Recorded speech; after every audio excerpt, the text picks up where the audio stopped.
अभी के नाम के अनुसार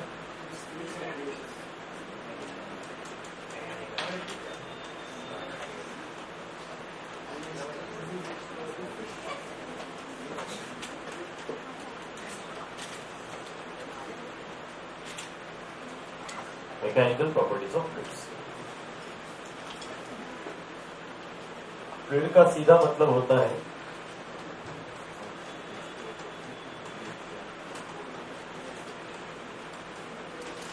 एनीथिंग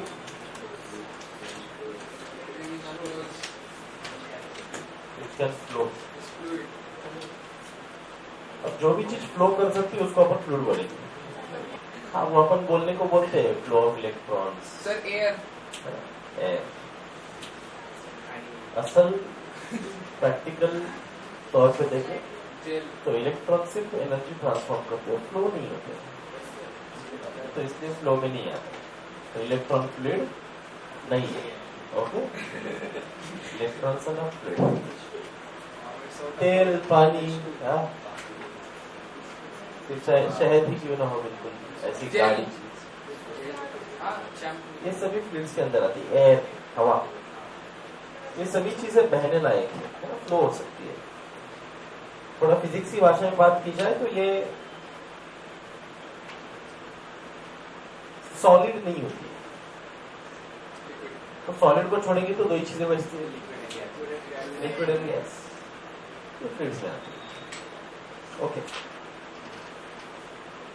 बेसिकली अगर बात की जाए स्ट्रेस की,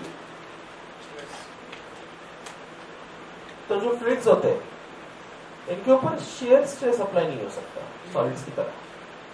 वॉल्यूमेट्रिक ठीक है, वो तो हो जाएगा, लेकिन शेयर स्ट्रेस अप्लाई नहीं हो सकता इनके ऊपर। शेयर स्ट्रेस को सस्टेन करने के लिए मॉलिक्यूल्स के अंदर बॉन्डिंग बहुत अच्छी होनी चाहिए, जैसे सॉलिड्स की तरह कॉम्पैक्टली बाउंड होनी चाहिए, उनके बॉन्डेड होनी चाहिए। जो फ्लूइड या बेसिकली कोई भी लिक्विड या गैस देखोगे तो उसके अंदर ये एबिलिटी नहीं है विथस्टैंड करने की उनके मॉलिक्यूल्स के साथ, वो कंटेनर के हिसाब से अपना शेप बनाते है कि पानी जिस पतीले में डालोगे वैसा शेप लेगा ना, जिस कंटेनर में डालोगे वैसा, तो उस पर खुद से ही अपने किसी पर्टिकुलर शेप में विथस्टैंड करने की फॉर्म में रहने की एबिलिटी नहीं होती। तो इस वजह से शेयर स्ट्रेस तो उतनी बस की बात है। हाँ, वॉल्यूमेट्रिक स्ट्रेस को झेल सकते हैं। तो फिजिक्स की भाषा में बात की जाए तो ऐसी चीजें जिनके ऊपर शेयर स्ट्रेस अप्लाई नहीं हो सकता वो फ्लूइड्स में आती है। सारी बात समझिए, ये सारी बहने वाली चीजें, ओके, सभी बहने वाली चीजें किसमें आती है, फ्लूइड्स में आती है। अब जरूरी बात सर, ये चैप्टर में फ्लूइड डायनामिक्स जो है ये क्यों पढ़ना है? देखो, आगे चल करके आप इंजीनियरिंग की पढ़ाई करोगे या किसी और सेगमेंट में पढ़ाई करोगे तो चीजें सिर्फ इंटरेक्शन के फॉर्म में नहीं देखी जाती कि मैंने दो चीजें एक दूसरे से जोड़ दिया, मैंने कुछ बना लिया, इन्वेंट कर लिया। चीजों के ऊपर नेचर की बाकी चीजों का कैसे असर पड़ रहा है ये देखना भी उतना ही जरूरी होता है। फॉर एग्जाम्पल, आपने देखा होगा वो जो बुलेट ट्रेन होती है, बुलेट ट्रेन के आगे उसकी बिल्कुल चोंच बनाई गई है, इस लंबी सी, आपने देखी उस ट्रेन को शेप कैसे? हाँ सर, अभी जैसे आपने नाम लिया aerodynamics, it's a part of, so वही है, ये इसके एप्लीकेशन वहां पे आते हैं। बाकी इस चैप्टर में हमें ऐसी बहुत सारी इंटरेस्टिंग कॉन्सेप्ट्स पढ़नी है जिनकी वजह से हम हमारे डे टू डे लाइफ के भी कुछ प्रॉब्लम्स को सॉल्व होता हुआ देखेंगे। चाहे पास्कल्स का लॉ हो जिसमें हम समझते हैं कि कैसे दो अलग अलग डायमीटर्स के सिलेंडर में अगर हम कनेक्शन बना ले और कम फोर्स में ज्यादा प्रेशर के माध्यम से ज्यादा फोर्स कैसे पैदा किया जा सकता है। बस वही है कि डिस्प्लेसमेंट लेकिन कम होगी, चलेगा, लेकिन फोर्स तो बढ़ा दिया हमने, फोर्स मल्टीप्लायर की तरह काम करता है। अब गाड़ी के पहिए जो कि 100 किलोमीटर पर आवर की स्पीड से रोड पे हाईवे के ऊपर घूम रहे हैं, बराबर घूमते हैं ना, चलते ना 100 किलोमीटर से, किसी भी आज की डेट में नेशनल हाईवे का लिमिट देख लो 100-120 किलोमीटर पर आवर का है कार के लिए। ओके, हमें खुद ड्राइव किया हूँ मल्टीपल हाईवेज पे,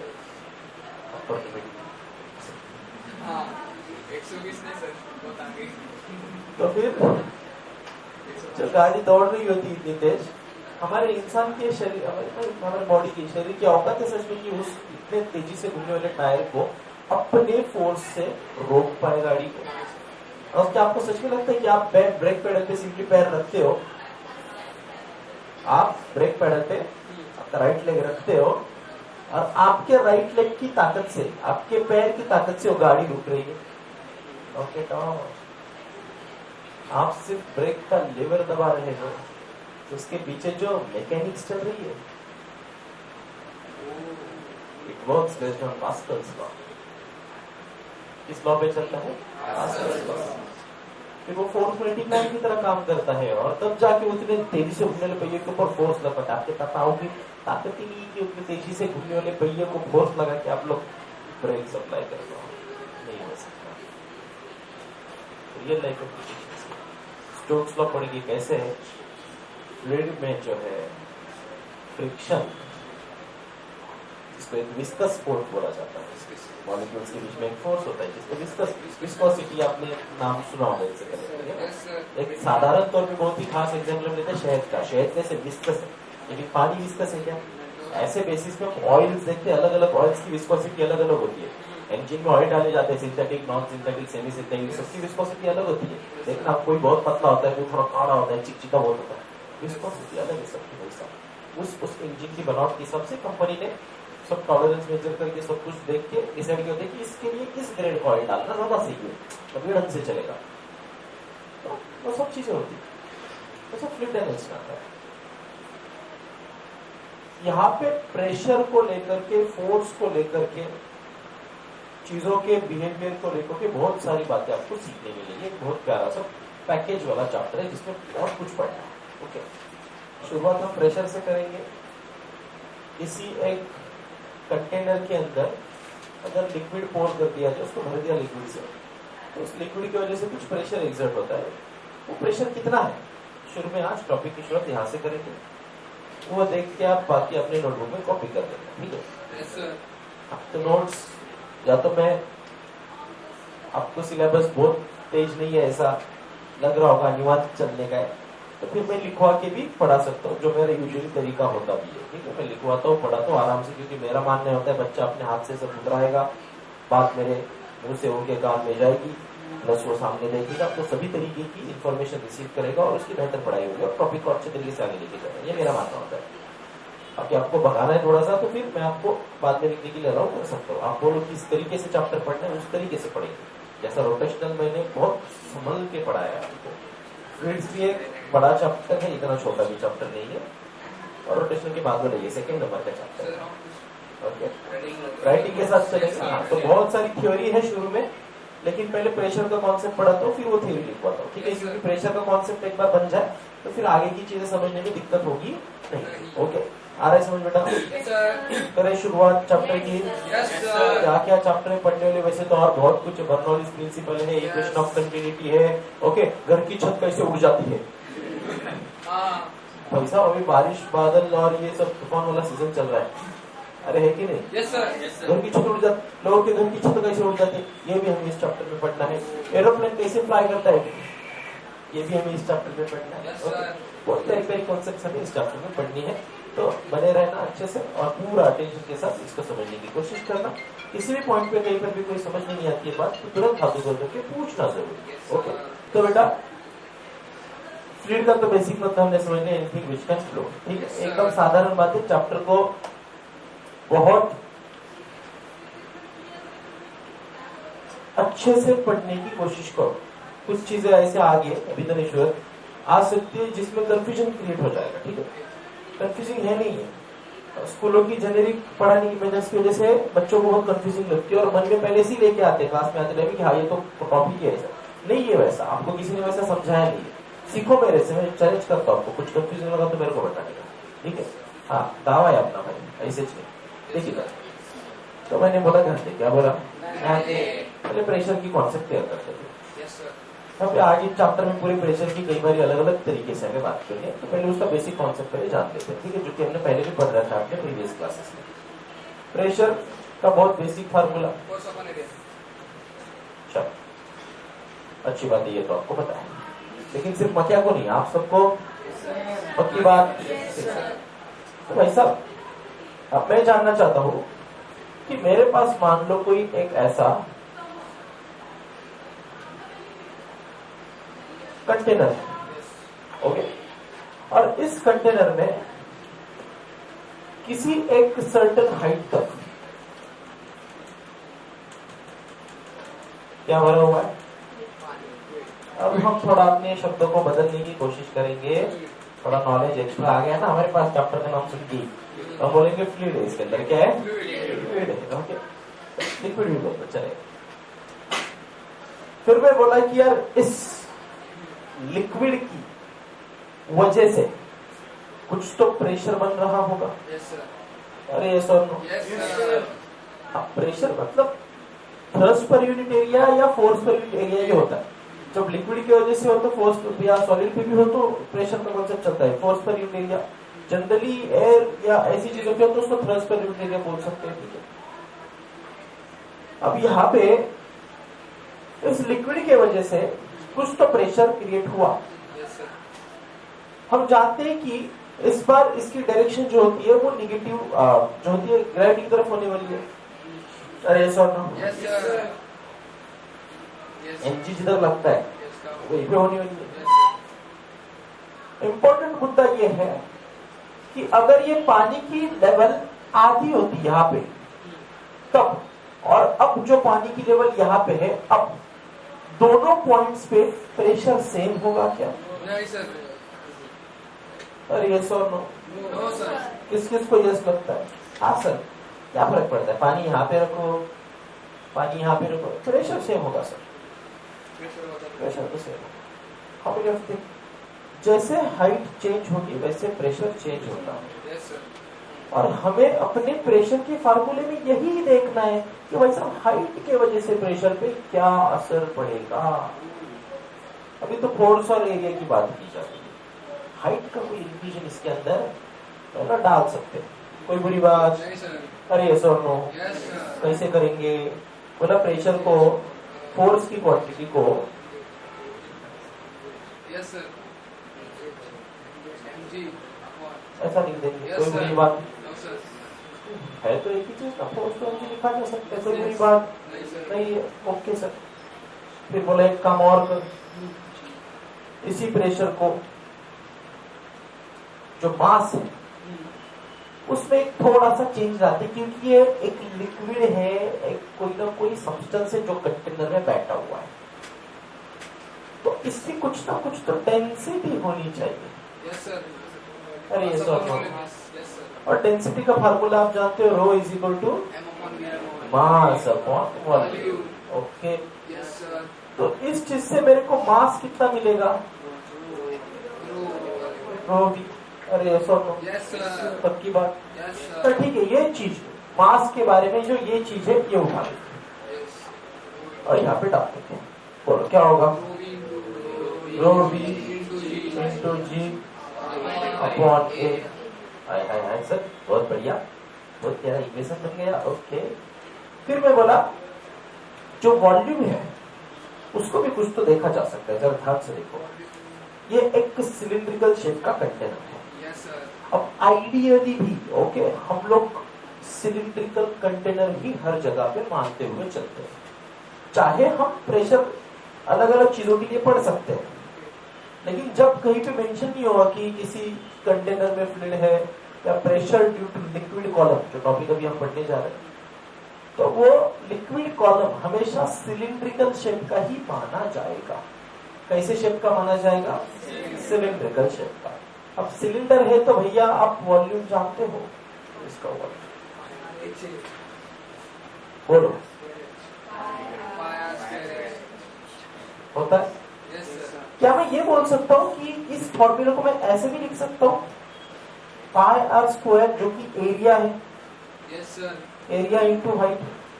यस सर। अरे यस और नो? Yes sir. बच्चे ये बात को समझ कि यहाँ पे जो सर्कुलर बेस है वो एरिया बना रहा है कि नहीं? सर्कुलर बेस है ना, और एरिया को हाइट में मल्टीप्लाई किया तो वॉल्यूम निकला। Volume is basically what? Multiplication of 3 dimensions. Yes, yes. Multiplication of Three 3 dimensions. dimensions. Area is what? Multiplication of 2 Yes, dimensions. sir. अरे yes or no? Yes, sir. तो volume is multiplication of 3 dimensions. उसमें से 2 dimension area खा गए Yes, sir. और तीसरा dimension height एक, तो 3 डायमेंशन आ गए. अरे yes or no? Yes, sir. ऐसे भी समझ सकते हो. सिलेंडर इंटर कुछ नहीं देखा तो भी चलेगा. आ रही बेटा बात समझ? Yes, sir. अरे ठीक है. तो क्या कर सकते हैं सर, ये रो को ऐसा ही रखेंगे, जो v है उसको a मल्टीप्लाई बाय h लिख देंगे. बाकी आगे आपके पास g तो पड़ा हुआ ही है और नीचे आपके पास क्या है? a बच जाएगा और प्रेशर बचेगा rho h. This is formula for pressure due to liquid column.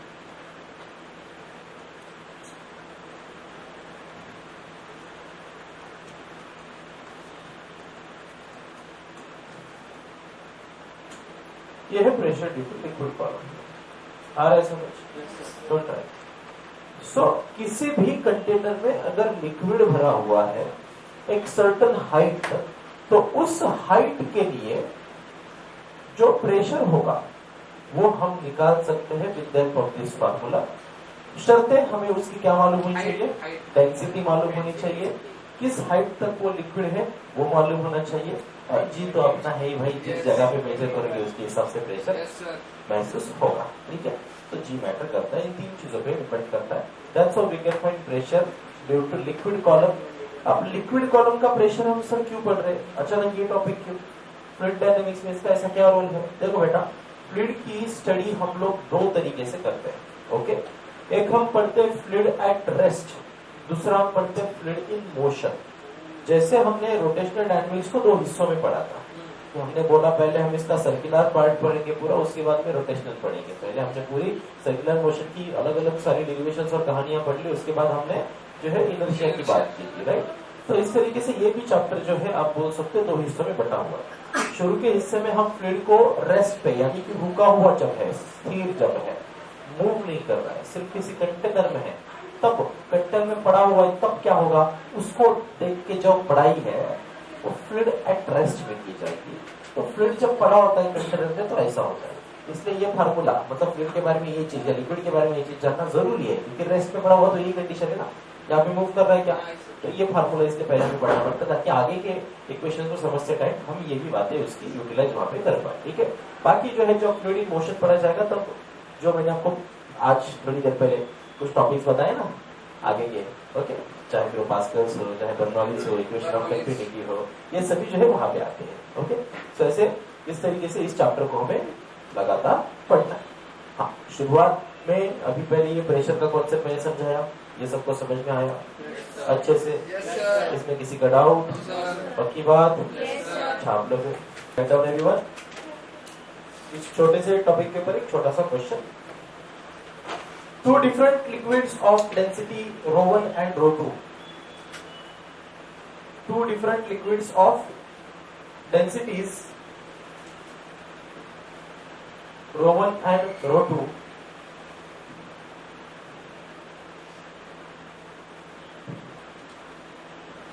ρ1 and ρ2 exert the same pressure at a certain point. Exert the same pressure at a certain point.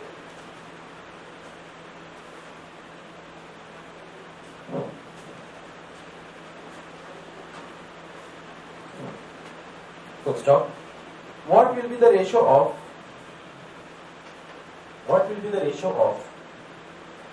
the heights of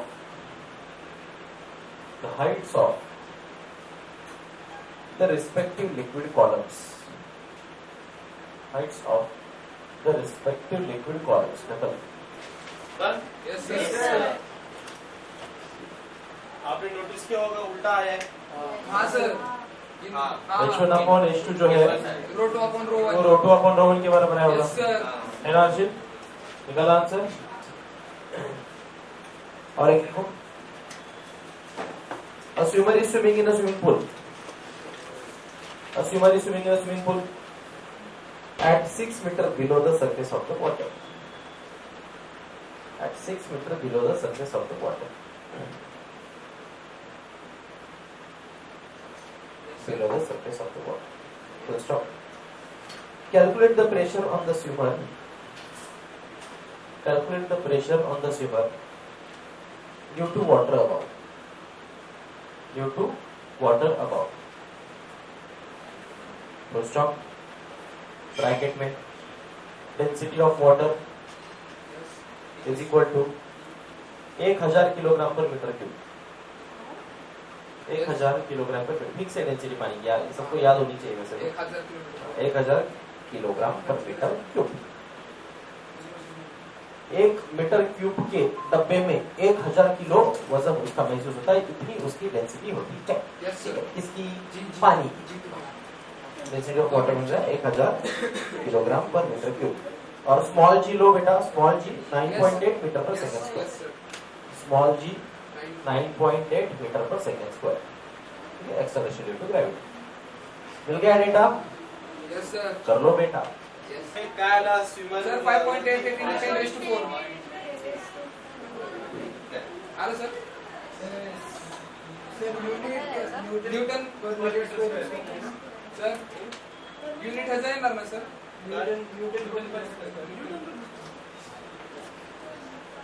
त्यालाच pascal पण म्हणतात भाई. Yes yes. क्योंकि अभी हम नहीं लिख रहे, क्योंकि अभी पास्कल जैसे लिख सकते हो आप. कोई बड़ी बात नहीं. इससे आपको एक चीज बताता हूँ. अब ऐसी जगहों पे जहाँ पे स्विमिंग पूल, पानी, यहाँ पे वो बंदा होगा, यस सर. तैर रहा होगा. अरे ऐसा हो. Yes sir. हाँ, तो ये बंदा जो गॉगल लगा के तैर रहा है, पानी का चश्मा, इसके ऊपर प्रेशर सिर्फ इस लिक्विड कॉलम का नहीं लग रहा होता.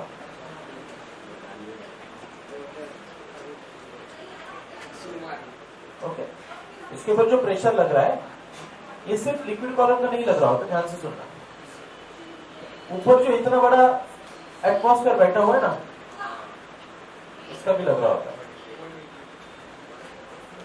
तो जो एटमॉस्फेरिक प्रेशर होता है, इंफॉर्मेशन के लिए बता रहा हूँ,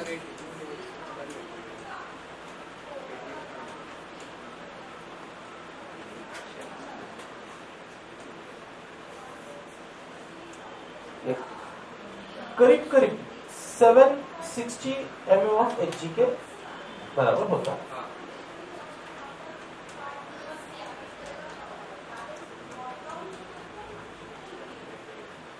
यस सर. इसको 180 हम बोल सकते हैं. 180.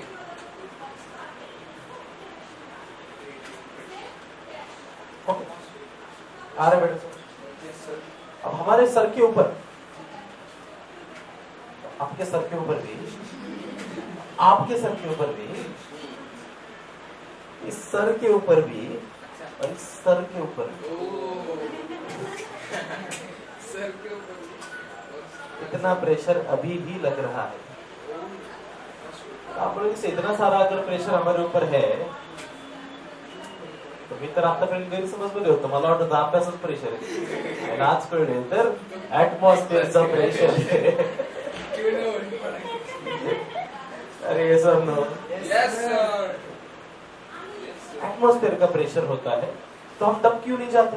प्रेशर हमको महसूस क्यों नहीं? मैं तो आराम से करते ही ला पा रहा हूँ, मेरे को वजन तो लग नहीं रहा है, क्योंकि हमारी बॉडी भी उतना ही काउंटर कर रही होती है एग्जैक्टली अपोजिट डायरेक्शन. हमारी बॉडी भी उतना ही काउंटर प्रेशर जो है अपोजिट डायरेक्शन में लगा रही होती है. बात समझो बच्चे, ये प्रेशर अगर सेम नहीं होता तो या तो हम भूल जाते या तो हम पिचक जाते. ठीक है. इंटरेस्टिंग फैक्ट के लिए बताता हूं, इस आपके आकाश में करीब करीब 8 किलोमीटर तक, कहां तक? 8 किलोमीटर तक ये प्रेशर रहता है. ठीक है. यहाँ की चादर तक एटमॉस्फेयर जो लेयर्स है सारी. अरे सॉरी, Yes, sir. करीब करीब यहाँ से ऊपर 8 किलोमीटर तक ये प्रेशर रहता है, इसके ऊपर फिर ये वैक्यूम होता जाता है। Yes, sir. Good morning. यहाँ से ऊपर अच्छा सुनो, वैक्यूम की स्टेट क्या होती है ये भी समझो, ठीक है? What is state of vacuum? Anyone? Sir, air काहीच नाही. एयर काहीच नाही, ओके। और काहीच नसतं, हा। और काहीच नसतं, air नसतं. भूत असतं। Air ला खाऊन घेतो. साधारण भाषा में समझो, pressure which is lower than the atmospheric pressure is called state of vacuum. ठीक है? Pressure which is lower than the atmospheric pressure, उसको बोलते हैं स्टेट ऑफ वैक्यूम। एक बहुत साधारण एग्जांपल, स्ट्रॉ से जूस पीते हो, हाँ, सुर सुर सुर खत्म हो गया तो भी। स्ट्रॉ से जब जूस पीते बेटा, तो आप जो सक करते हो ना, where you try to take the fluid in your mouth, तो वो आपके मुंह में नीचे से ऊपर स्ट्रॉ के अंदर से ग्रेविटी के अपोजिट डायरेक्शन में क्लाइंब करके अंदर चल रहा था मुंह में। कैसे गया? Because concept of pressure.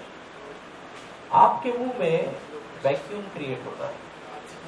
When you do this, you create vacuum, हवा अंदर लेते हो आप, क्योंकि आप आपके लंग्स की मदद से आपके मुंह में वैक्यूम क्रिएट कर पाते हो। You create pressure lower than the atmospheric pressure, because of which everything goes from high to, दुनिया का प्रिंसिपल है higher potential to Low potential. अलग अलग चैप्टर में इसका अलग अलग मतलब लेके हमने पढ़ाई की है, यस और नो। Yes, sir.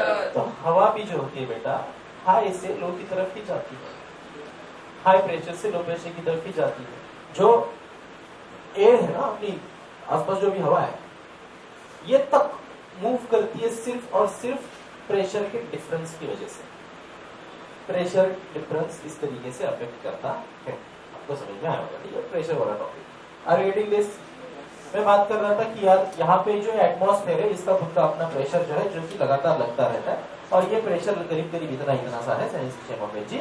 और अब अगर इस इंसान के ऊपर मैं बोलूंगा प्रेशर कितना लग रहा है, तो इस चीज को फिजिक्स में हम लोग P प्लस P0 की फॉर्म में लिखते हैं।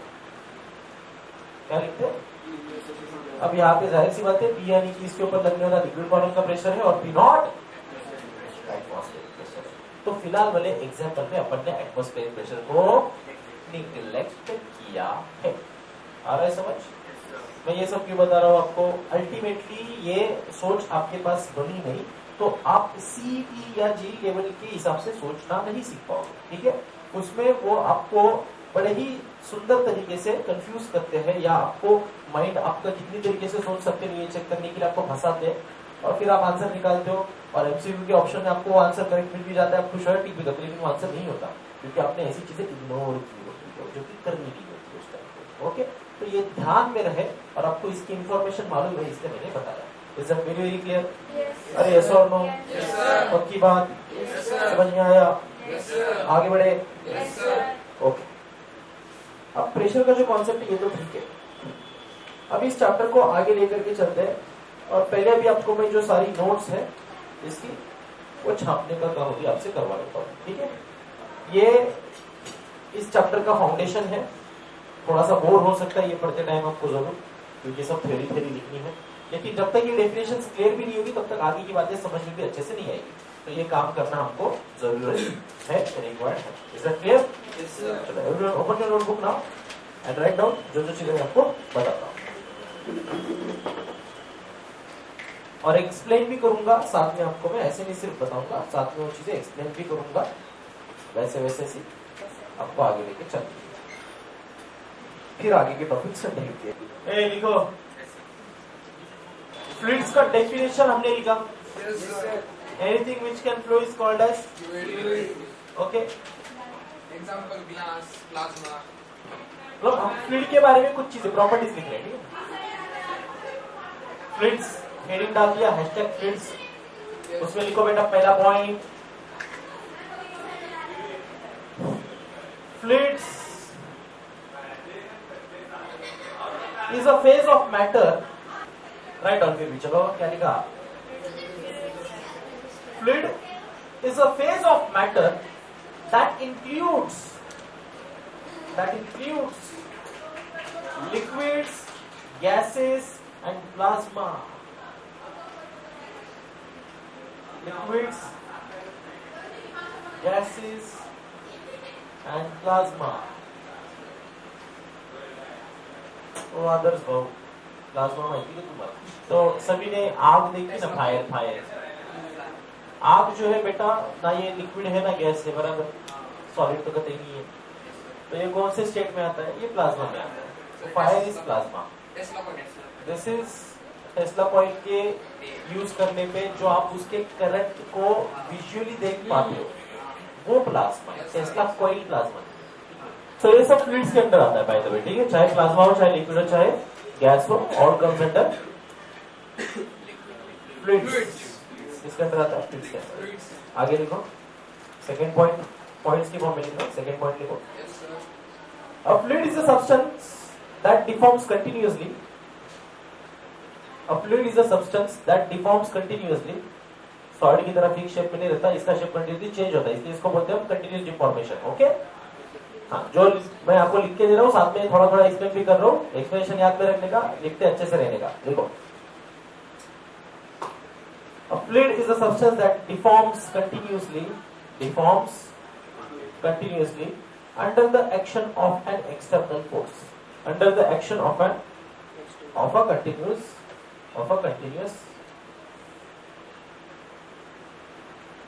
नहीं, क्या बोला? under the action of an external force, under the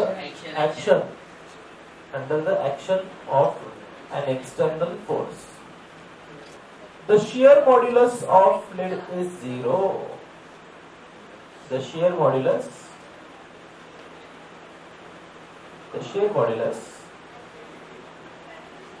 of a fluid is 0. Shear modulus of a fluid is 0. चौथा लिखो एग्जाम्पल, एयर, वाटर, लार्डो, टूथपेस्ट, लिखो सब लिखो। हाँ, लाडो, लारा, आटा, हाँ, इसका डो मतलब वो बनाते ना अपन, डो की क्या बोलते हैं गुजराती में? आटा, हाँ, तो वही चीज। ओके, यस, वो भी फ्लूइड में ही आता है। पांचवा पॉइंट लिखो, a fluid flows under the action of a force. A fluid flows under the action of a force. Fluid flows under the action of a force. Fluid flows under the action of force.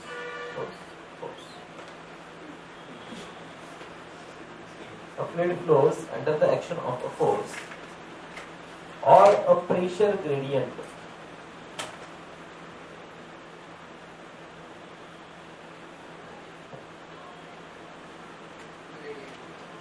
Or a pressure gradient.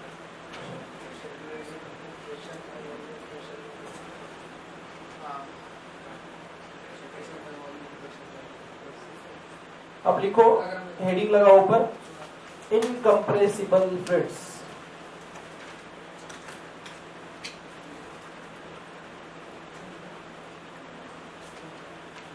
सगळं चुकीचं लिहून ठेवलंय। The fluids where density, where नाही बेटा, whose, the fluid whose density does not change, where density नहीं होता, whose होता है। ढंग से लिखो रे, कुछ भी मत लिखो। सुनाई दे रहा है ना? क्लियर? मेरी आवाज एकदम क्रिस्टल क्लियर? Yes sir. अच्छी आ रही है? Yes sir. इनकम्प्रेसिबल फ्लुइड्स का टॉपिक डाल दिया, उसका डेफिनेशन लिखो। The fluid whose density does not change, the fluid whose density does not change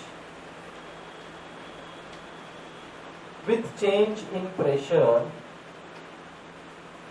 with change in pressure,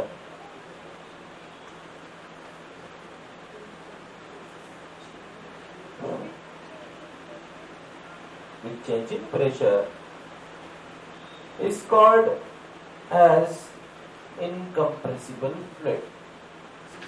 Okay, नीचे that is I dot E करके लिखने का, जो मक्या ने बताया वो। Density remains constant. Density remains constant. With respect to height pressure जैसे change होता जाता है, इसी चीज को प्रेशर ग्रेडियंट भी बोला जा सकता है।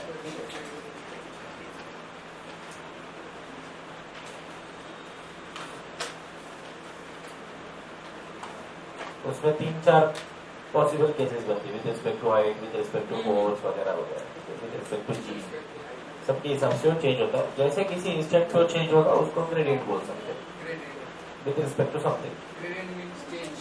ग्रेडियंट यानी कि with respect to something change, change with respect to something,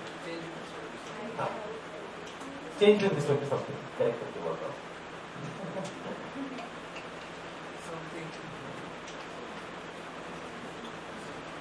something में बहुत चीजें आती है, वैसे चीज मैंने बताया आपको, हाइट, जी, फोर्स है, ठीक है। Yes sir. लिखो आगे का। अब हमें लिखनी है properties of an ideal fluid. Properties of an ideal fluid. Fluid भी आइडियल होता है सर? हाँ जी, फ्लूइड भी आइडियल हो सकता है। और आइडियल फ्लूइड कैसे होता है ये समझेंगे तो बाकी चीजों को अपन पढ़ पाएंगे आसानी से, क्योंकि मैक्सिमम सबसे बेस्ट कोई चीज होती तो उसको अपन आइडियल बोलते हैं ना। Yes sir. तो हम बेस्ट को पढ़ेंगे तो बाकी सबका पढ़ाई आराम से कर पाएंगे। तो इसलिए बेस्ट के साथ कंपेयर करना होता है ना। हम किसी के साथ, छोटे मोटे के साथ कंपेयर करते हैं, अपने आप को किसके साथ करते हैं? बेस्ट के साथ। तो पढ़ाई करते टाइम भी अगर हम किसी चीज को पढ़ने जाते तो कंपेयर किसके साथ कर सकते हैं? बेस्ट के साथ। इसलिए आइडियल को पढ़ना होता है, ठीक है। देखो, properties of an ideal fluid, hashtag properties of an ideal fluid. बताओ वन बाय वन। पहला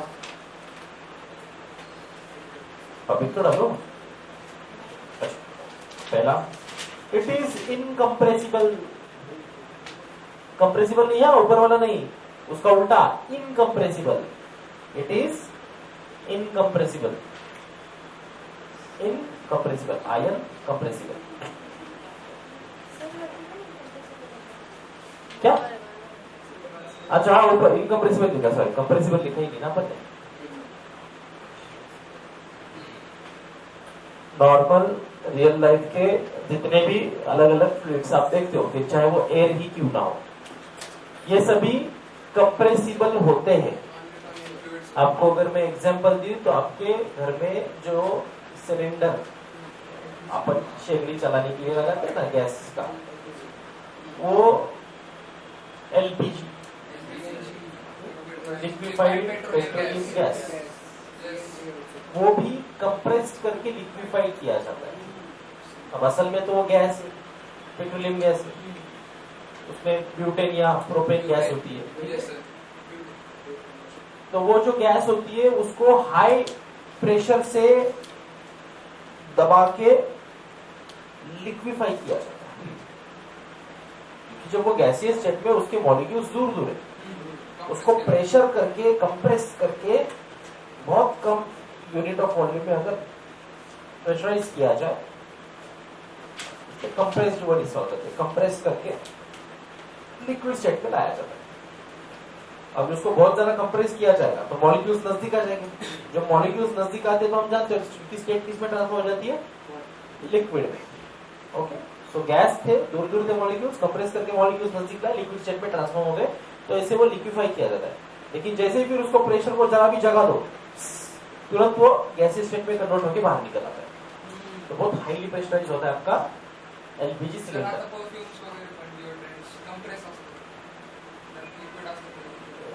गुड एग्जाम्पल, लेकिन सारे परफ्यूम्स नहीं, ठीक है। उनके साथ एक गैस ऐड की जाती है जो उनको बाहर लेके आती है, लेकिन आप समझ सकते हो। वैसे ही आपका सीएनजी भी है। सीएनजी का फुल फॉर्म ही अगर आप देखोगे है कंप्रेस्ड नेचुरल गैस, है वो नेचुरल गैस, लेकिन उसको कंप्रेस किया जाता है। कंप्रेस करके वही वाली बातें फिर आगे कम यूनिट ऑफ वॉल्यूम में उसको बिठा करके उसकी स्टेट चेंज हो जाती है एंड देन उसको यूज किया जाता है। तो फ्लूइड्स जो होते हैं, जैसे गैस मैंने बताया, गैस इज अ फ्लूइड, वो कंप्रेस होने लायक होते हैं। लेकिन आइडियल फ्लूइड वो फ्लूइड है जो कभी कंप्रेस ही ना हो, जो कभी कंप्रेस ही ना हो। हमारे लिए वो आइडियल है, कंप्रेस नहीं होना चाहिए वैसा, ठीक है। हाँ जी,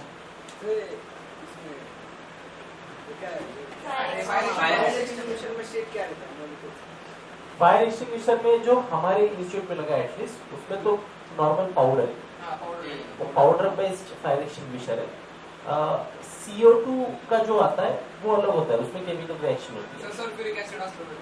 उसमें कैल्शियम कार्बोनेट का भी इस्तेमाल किया जाता है और फिर एसिड होता है, वो उसके अंदर गिरता है तो फिर उसमें से CO2 gas quick Yes, reaction yes, होती है जिस वजह से CO2 गैस रिलीज होती है, तो वो अलग बनावट होती है। जो अपने इधर लगा है वो पाउडर बेस्ड है, simply if you press the knob the powder comes out, वो पाउडर बुझाने का काम करता है। तो चलो आज के लेक्चर में यहीं पे रुकते हैं। All right, so much for that's it for today. See you in the next session of Thank you. Goodbye. All the very best.